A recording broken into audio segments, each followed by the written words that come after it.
Ayat hari ini adalah Mazmur 34 ayat 12-23. Mari kita baca bersama. Marilah anak-anak, dengarkanlah aku, takut akan Tuhan akan kuajarkan kepadamu. Siapakah orang yang menyukai hidup, yang mengingini umur panjang untuk menikmati yang baik?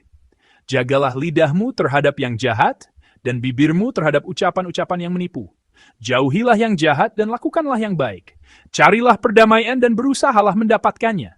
Mata Tuhan tertuju kepada orang-orang benar, dan telinganya kepada teriak mereka minta tolong. Wajah Tuhan menentang orang-orang yang berbuat jahat untuk melenyapkan ingatan kepada mereka dari muka bumi. Apabila orang-orang benar itu berseru-seru, maka Tuhan mendengar dan melepaskan mereka dari segala kesesakannya. Tuhan itu dekat kepada orang-orang yang patah hati, dan Ia menyelamatkan orang-orang yang remuk jiwanya. Kemalangan orang benar banyak, tetapi Tuhan melepaskan dia dari semuanya itu. Ia melindungi segala tulangnya, tidak satu pun yang patah. Kemalangan akan mematikan orang fasik, dan siapa yang membenci orang benar akan menanggung hukuman. Tuhan membebaskan jiwa hamba-hambanya, dan semua orang yang berlindung padanya tidak akan menanggung hukuman. Amin. Firman yang akan kita renungkan bersama hari ini adalah bagian akhir dari Mazmur 34 yang telah kita dengar melalui ibadah hari Minggu kemarin. Judul Mazmur ini memberitahu kita dalam situasi seperti apa Daud menulis Mazmur ini. Judul Mazmur 34 adalah sebagai berikut. Dari Daud pada waktu ia pura-pura tidak waras pikirannya di depan Abimelekh, sehingga ia diusir, lalu pergi. Situasi spesifik dari firman hari ini dapat dilihat dalam 1 Samuel 21. Daud melarikan diri dari Saul yang mencoba membunuhnya, dan ia pergi ke Gat, kota orang Filistin, yang merupakan kampung halaman Goliat, raksasa yang telah ia bunuh dengan umban. Ini menunjukkan betapa mendesaknya situasi Daud saat itu. Di Gat, Daud mencoba untuk sementara waktu berlindung pada Raja Filistin. Namun, karena fitnah dari para pegawai Filistin, Daud terancam bahaya kematian. Merasakan krisis tersebut, Daud berpura-pura gila di hadapan Raja Filistin. Dengan cara itulah ia nyaris tidak kehilangan nyawanya. Sebenarnya, berpura-pura gila demi bertahan hidup adalah situasi yang sangat menyedihkan dan memalukan. Mungkin Daud berpikir, haruskah aku hidup dengan cara seperti ini? Oleh karena itu, jika kita hanya melihat judul Mazmur 34 hari ini, dari Daud pada waktu ia pura-pura tidak waras pikirannya di depan Abimelekh, sehingga ia diusir, lalu pergi. Judul puisi ini saja sudah menggambarkan situasi yang sangat menyedihkan. Jadi jika kita hanya melihat judulnya, kita mungkin menduga bahwa Mazmur 34 adalah Mazmur ratapan, Mazmur yang meratap, Tuhan, mengapa hidupku begitu sulit? Namun, berbeda dengan dugaan kita, Mazmur 34 adalah Mazmur pujian kepada Tuhan. Ini juga merupakan Mazmur pengajaran yang mengajarkan orang lain untuk hidup dengan takut akan Tuhan. Sebenarnya, ini sangat menakjubkan. Pada titik ini, kita perlu merenung. Dalam situasi yang menyedihkan, diusir setelah berpura-pura gila demi bertahan hidup, bagaimana mungkin Daud tidak meratap, melainkan mengucapkan pengakuan doa yang memuji Tuhan? Alasan mengapa reaksi Daud bisa berbeda dari pemikiran umum kita adalah karena apa yang menjadi fokusnya berbeda. Jika kita merenungkan kembali latar belakang firman hari ini, Daud tahu bahwa hanya Tuhanlah tempat perlindungan dan batu karangnya yang sejati. Tetapi ketika dihadapkan pada situasi yang mendesak secara realistis, imannya goyah. Akibatnya, ia mengambil langkah yang salah dengan berlindung pada orang Filistin. Masalah yang dihadapinya tampak lebih besar daripada Tuhan. Maka, sebagai akibat dari pilihannya yang salah, Daud dihadapkan pada bahaya kematian. Di tengah fitnah para pegawai Filistin, ketika ia menyadari bahwa ia bisa mati hanya dengan satu perintah dari Raja Filistin dan berpura-pura gila, pada saat itu, betapa sungguh-sungguhnya Daud bertobat dan berdoa kepada Tuhan di dalam hatinya. Ia pasti telah bertobat dari imannya yang goyah dan dengan sungguh-sungguh memohon pertolongan kepada Tuhan, tempat perlindungan dan juru selamatnya yang sejati.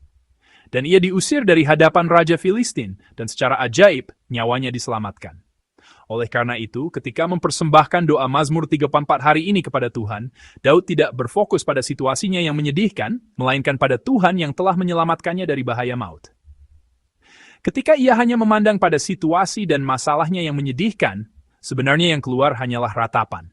Daud saat ini adalah seorang buronan. Namun, ketika ia berfokus pada Tuhan yang menyelamatkannya dari krisis, Tuhan yang berkarya dalam hidupnya dan menuntunnya dari lembah kekelaman maut ke tepi sungai kehidupan, Maka bukan ratapan yang muncul dalam diri Daud, melainkan pujian. Itulah sebabnya Daud, sebagai orang yang telah mengecap dan melihat kebaikan Tuhan, memuji Tuhan dengan segenap hatinya. Dan pandangan Daud yang terfokus pada Tuhan ini sekarang beralih kepada saudara-saudari seimannya. Daud melanjutkan bagian akhir Mazmur hari ini dengan harapan agar semua orang lain juga dapat mengecap dan mengalami kebaikan Tuhan yang telah ia alami.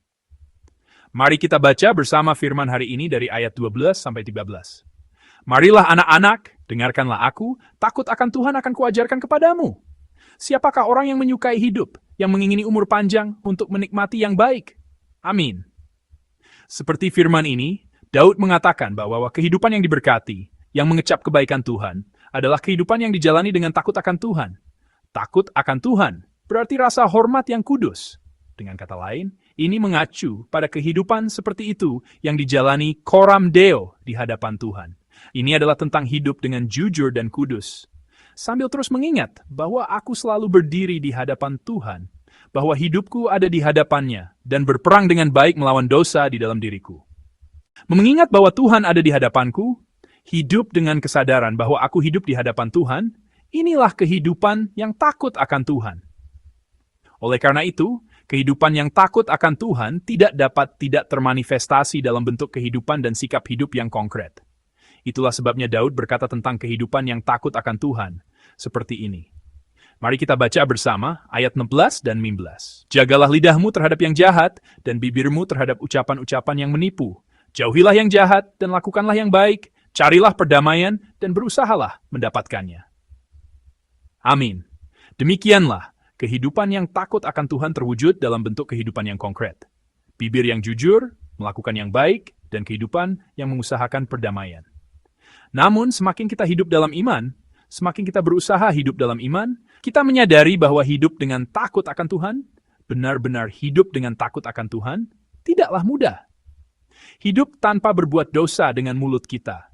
Hidup dengan mengucapkan kata-kata yang jujur dan menghidupkan tanpa melebih-lebihkan atau berpura-pura. Hidup dengan meninggalkan kejahatan dan melakukan yang baik serta melayani. Hidup dengan mengusahakan perdamaian melalui pengampunan dan pengorbanan diri. Sama sekali tidak mudah. Sebenarnya, tanpa pertolongan Roh Kudus yang ada di dalam kita, hal itu mustahil. Dan meskipun sulit untuk mengendalikan batin dan hidup kita agar kudus, hidup dengan takut akan Tuhan di dunia ini, di mana dosa dianggap biasa, hidup menurut firman, standar, dan kehendak Tuhan, bukan menurut perkataan, standar, dan nilai-nilai dunia, sama sekali tidak mudah. Kita bisa dianggap bodoh karena tidak mengenal dunia, atau kita bisa menderita kerugian. Terkadang kita bisa diserang dan difitnah. Oleh karena itu, firman hari ini mengatakan bahwa orang yang takut akan Tuhan, yaitu orang benar yang hidup dalam hubungan yang benar dengan Tuhan, akan mengalami penderitaan. Ada penderitaan di dalam maupun di luar. Ada penderitaan di dalam batin kita, di dalam dan di luar hidup kita. Oleh karena itu, firman hari ini dengan jelas memberitahu kita bahwa dalam kehidupan orang benar, pasti ada seruan kepada Tuhan. Pasti ada hal-hal yang menyakitkan hati, dan penderitaan itu tak terhindarkan. Namun, yang juga jelas adalah bahwa orang yang takut akan Tuhan, orang kudus Tuhan, yang berusaha hidup menurut firman, kehendak dan standar Tuhan, tidak peduli apa kata dunia, yaitu orang benar, akan mengalami dengan jelas karya Tuhan yang hidup di jalan penderitaan yang ia alami karena mengikuti jalan Tuhan. Oleh karena itu, firman hari ini dari ayat 16 hingga 20 dengan jelas menyatakan kebenaran ini. Mari kita baca bersama firman dari ayat 16 sampai 20. Mata Tuhan tertuju kepada orang-orang benar, dan telinganya kepada teriak mereka minta tolong. Wajah Tuhan menentang orang-orang yang berbuat jahat untuk melenyapkan ingatan kepada mereka dari muka bumi. Apabila orang-orang benar itu berseru-seru, maka Tuhan mendengar dan melepaskan mereka dari segala kesesakannya. Tuhan itu dekat kepada orang-orang yang patah hati, dan ia menyelamatkan orang-orang yang remuk jiwanya. Kemalangan orang benar banyak, tetapi Tuhan melepaskan dia dari semuanya itu. Amin. Demikianlah firman hari ini memberitahu kita bahwa dalam kehidupan orang yang takut akan Tuhan, pasti ada konflik dan penderitaan di dalam dan di luar. Namun Tuhan berjanji bahwa ia tidak akan pernah meninggalkan umatnya yang takut akan dia, bahwa ia akan mendengarkan seruan mereka dengan saksama.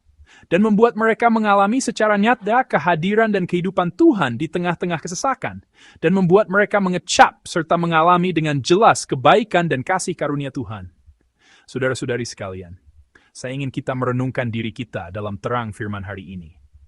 Di dalam Yesus, kita telah bertemu dengan Tuhan yang hidup, dan oleh anugerah darah Yesus di kayu salib, kita adalah orang-orang benar yang telah dibenarkan di hadapan Tuhan. Jika demikian, sebagai orang yang percaya kepada Tuhan yang hidup, seberapa jauh kita hidup dengan takut akan Tuhan? Apakah kita hidup dengan rasa takut yang kudus kepada Tuhan? Dengan sikap koram deo, hidup kudus, jujur, melakukan yang baik, dan mengusahakan perdamaian. Kita juga harus merenungkan hidup kita dengan jujur. Firman hari ini di ayat 20 dengan jelas mengatakan, kemalangan orang benar banyak. Kita harus merenungkan apakah ada konflik dan peperangan yang baik di dalam batin dan hidup kita. Apakah ada penderitaan yang kita alami karena kita percaya kepada Yesus dan berusaha hidup menurut firman, kehendak, standar, dan hati Tuhan. Apakah kita memiliki penderitaan orang benar? Apakah karena kita hidup mengikuti emosi dan keinginan kita? Hidup sama seperti dunia tanpa perbedaan dan berpikir sama seperti dunia. Maka konflik dan penderitaan yang dialami orang benar sulit ditemukan dalam hidup kita.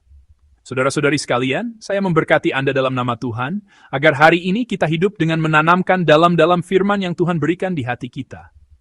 Dengan demikian, semoga kita, sebagai orang yang benar-benar takut akan Tuhan, dapat menjalani hari ini, di mana perkataan dan perbuatan kita berkenan di hadapan Tuhan. Lebih jauh lagi, semoga kita memiliki kesulitan di dalam dan di luar diri kita yang kita alami karena berjalan di jalan Yesus, jalan Tuhan, yaitu penderitaan orang benar. Karena itulah bukti bahwa kita adalah orang percaya yang sejati. Oleh karena itu, semoga kita semua yang ada di sini menjadi orang-orang benar, yang berjalan di jalan yang sempit, sehingga kita semua dapat mengecap dan mengalami secara nyata kehadiran dan kehidupan Tuhan. Dan semoga semua jemaat kita berjalan sambil memuji Tuhan seperti Daud, dengan jelas mengecap kebaikan dan kasih karunia Tuhan. Saya memberkati Anda dalam nama Tuhan.